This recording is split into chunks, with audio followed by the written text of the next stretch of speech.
Hey guys, what's up? Oh, sorry. What's up, guys? Welcome back. I need to seriously get a shirt on. I got shorts on, but I need to get a shirt on. Anywho, guys, how's it going? How's your wonderful Saturday? Am I correct? I might not be. I don't know. How's your wonderful Saturday going, guys? So today we're gonna be going over my entire 2017 subwoofer setup. Okay, and I'm gonna be taking you guys through this entire thing. I'm sorry my room is a freaking mess. I been working on the system a lot and I just haven't really had the time to clean up. Well, now I do. So, well, first off, let's get into it. I don't know why my dad has his jacket down here hanging on my thing, but whatever. Anywho, guys, let's start with the main controls.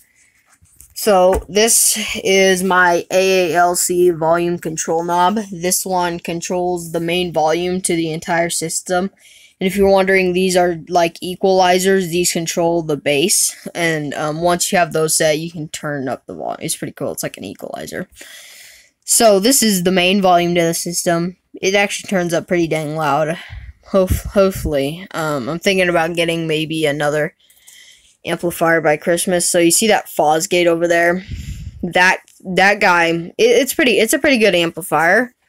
The bass out of that thing is ridiculous. If you watch Steve Made's video, he actually got a 145 out of that amplifier. So if you're ever thinking about picking up one of those guys, you should definitely do so, because that is an impressive amp. That was for the 300 watt version. That's the 500 watt version. So yeah. But this guy controls the bass to these guys. Controls the bass to the mid ranges. Not that guy right there, but that one, and one under the desk, and then one sitting over there on my subwoofers. If you guys are wondering, that guy is actually broken at the moment. I don't know what happened. Something might have twisted the magnet during the shipping, but I think me and my friend Angela figured out what's going on. So, it seems to be having coil rub. Like, I don't know how well you can hear that, but where's the mic at? Ready? Yeah, I don't know if you guys can hear that, but this guy's got coil rub. It's scratchy. It's extraordinarily loud. And we're gonna fix it, but it's still looking pretty dang good, so it's in workable conditions. So yeah. And so yeah. And also, oh sorry, had to rotate my device there. So this controls the bass to the mid ranges, including my 7 series, because that subwoofer can't handle as much as those. And that one bottoms out a ton too, and I do not want to hear that when I'm playing those guys. So I have that guy connected to the Fosgate, because, I don't know, it just works best. And this guy right here, the one that has the HF logo on it, is the subwoofer's bass knob. I had that turned up like halfway, so I was like, oh great. So that has the subwoofer's bass knob. I don't even know why I still call it a bass knob. It's more or less just like that. It controls the volume. But that's what Hifonics says is their bass knob, but I can clearly tell that's not a bass knob. So, yeah, so there's that. And here's for the amplifiers. Jeez, my room is a freaking mess. I gotta clean the hell up. Okay, so basically, what I have for amplifiers is I have a Rockford Fosgate PBR 500X1 for the mid-ranges. I wouldn't recommend this amplifier due to the fact that it's a one-channel amp. If you're gonna have something like this, I would recommend getting like maybe a 4-channel, like the 4-channel version of that, in that range. So that's what I would recommend. But it controls these guys, and it does get pretty damn hot because Rockford Fosgate's stupid ass design. They put no air ports on that thing, just like the Hifonics. You see those ports right there? There's 4 of them on my Hifonics, but there's none on here, so it's basically sealed off. And so this guy gets really, really damn hot. So yeah, that's why I wouldn't recommend it. Okay. Next up, we have my Hifonics. Now, this guy is a freaking beast. I mean, I love it a lot. Like, it is my best amplifier. I remember when I first did the unboxing of this thing, I first grabbed it out of the box, and I was like, oh my god. I had never seen an amplifier so dang big. Except for my friend Angelo's. He's got a DD Audio M5. And I saw this, I saw my amplifier that I was unboxing, and I was like, holy crap, what did I get? You know, so I was like, oh god. So yeah, this thing's pretty good. It's got a 2,400 watt rating. That includes, because this guy's a monoblock amplifier, but like I said, because of it being a monoblock, it is the 2-channel stuff, you know. So it's a monoblock amp. That's why it's able to put out about 2,400 watts. Each channel puts out about 1,200 watts. Obviously, if you add that up together, that's 2,400 watts. So dual channel subwoofer, or I should say dual coil subwoofer. This would do great for if it's only able to have a handling power of 1,200 watts. I'd recommend this amplifier because it actually does 1,200 watts. I did a test because these guys' the maximum power of these guys is about 1,200 watts. So they can, apparently what they say is that they can only handle it for 3 damn seconds. Bull crap. I've been able to put more than that on there. So they do pretty good. So I would do a test occasionally on those guys. And, yeah, so it's pretty good. I also got that. It's actually a pretty good Zeus amp. It's got a input and an output. It's got the bass knob stuff, etc. It's got an input and output, RCAs and stuff like that, you know? Anywho, on to the power. I have one power strip thing that kinda is my power thing for this. We have a Scotch. Am I saying this correctly? Scotch, maybe? I don't know. 500k farad capacitor. This thing is built for, a 1,200 watt amp. But, it's gonna have to suffer for having to handle double that power, so, so basically, yeah, that's the way that is, and, basically, the thing that powers that is a Power Max oh great, I'm totally saying the model number wrong, Power Max PM3-75LK power supply. This thing puts out about 75 amps, and it ranges from 13 volts to 16.5 volts. So, it's actually a pretty dang good power supply, and it works too. It's awesome. And, it really does work. And, we have, 4-gauge wire going to the amplifier. It actually is a little too big for that amp, but, yeah, whatever. It's never too big. Am I right or not? And then, coming from the Power Max to the capacitor, we have, 10 gauge, or no wait, maybe that's 8, yeah, it kind of looks like 10 gauge, but it could be 8 gauge, I might be wrong.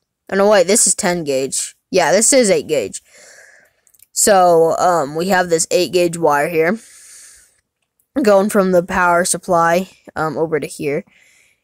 10 gauge going from here to here. So this thing has to do a lot of suffering, this capacitor, because it has to power that amplifier, which powers over double this thing can handle. And then this thing also has to handle 500 more watts. And so it has to go through a lot of suffering. Sorry, I was just reconnecting a wire. So, I kind of feel bad, but at the same time, you know, at least it gets the job done. But, you know. And so, yeah, that's that. And then for the subwoofers, I have a Sony Explode, which I'm thinking about selling in this box right here. It actually still works, too. I have a Kicker Comp R 500 watt 12-inch. Those two are both 12s. That one and the kicker over there. Those are 12s. Behind my bed, I have a Kicker Competition Series subwoofer. I think this one ranges from 700 watts to 1,200 watts. I'm not sure. If you guys are wondering why there's actually a whole bunch of mess on here, if you guys are wondering why there's such a big mess on this thing, is because I just got done porting this thing. It was in a sealed enclosure, but I was like, you know what, screw it. So I found a PVC pipe. I entered in my cubic feet, and we got this guy tuned about 33 hertz. So pretty good frequency, I'll say, close to the FS. Which is really good. It's always good to have your speakers boxes tuned to around the FS because it just makes it sound so much better. And after that, we have one DD Audio 12-inch, 400 watt. Or no, wait, maybe that's a 500 watt. I can't remember. We have one of these guys. It'll actually probably say on the box right there. We have one DD Audio 6.5 Redline series. These both are Redline series subwoofers. Next we have 4 Crescendo Audio 6.5-inch mid-ranges. Got one sitting right there, just in case you want to lay in bed and watching TV. It's actually a pretty good sounding system. And down below this, we have a Pioneer. We have a Pioneer surround sound stereo I never use. I'm thinking about getting rid of it. And then we have an Onkyo stereo that I never use either, so I'm thinking about getting rid of those two. Okay, and then next up, we have a 7 series 6.5-inch subwoofer driver.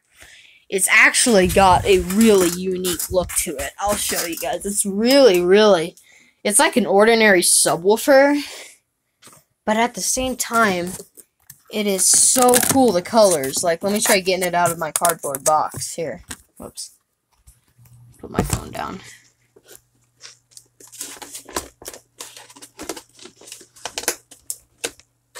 Ooh, this guy's heavier than I thought. Whew. But it's got such a unique look to it. I mean, look at this, guys. Have you ever seen a subwoofer? It's a dual stacked magnet, a white and black basket, dual coil, very nice looking, and a white carbon fiber cone. Like, are you guys seeing that? A white carbon fiber cone. It's just such a beautiful subwoofer. My friend Angelo, go hit him up on Facebook if you have any questions about audio. He's putting 2 of these.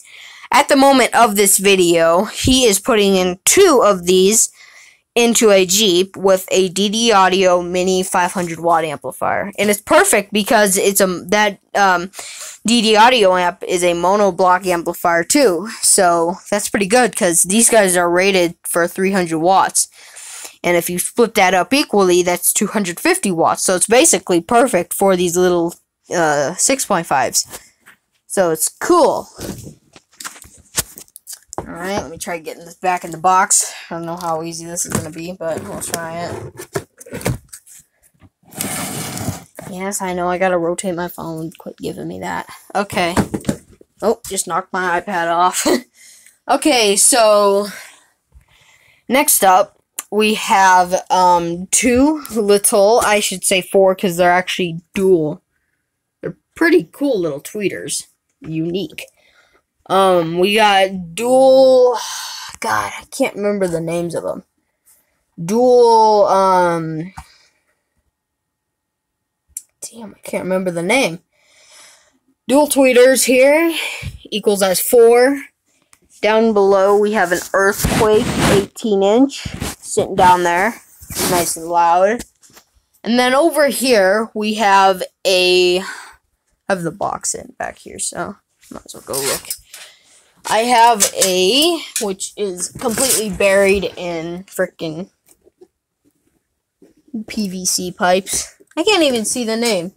Vizio soundbar. It's actually pretty dang loud. Yeah, so if you guys enjoyed this live stream, don't forget to give it a like and also subscribe. It always helps out a ton. And see you guys in the next video.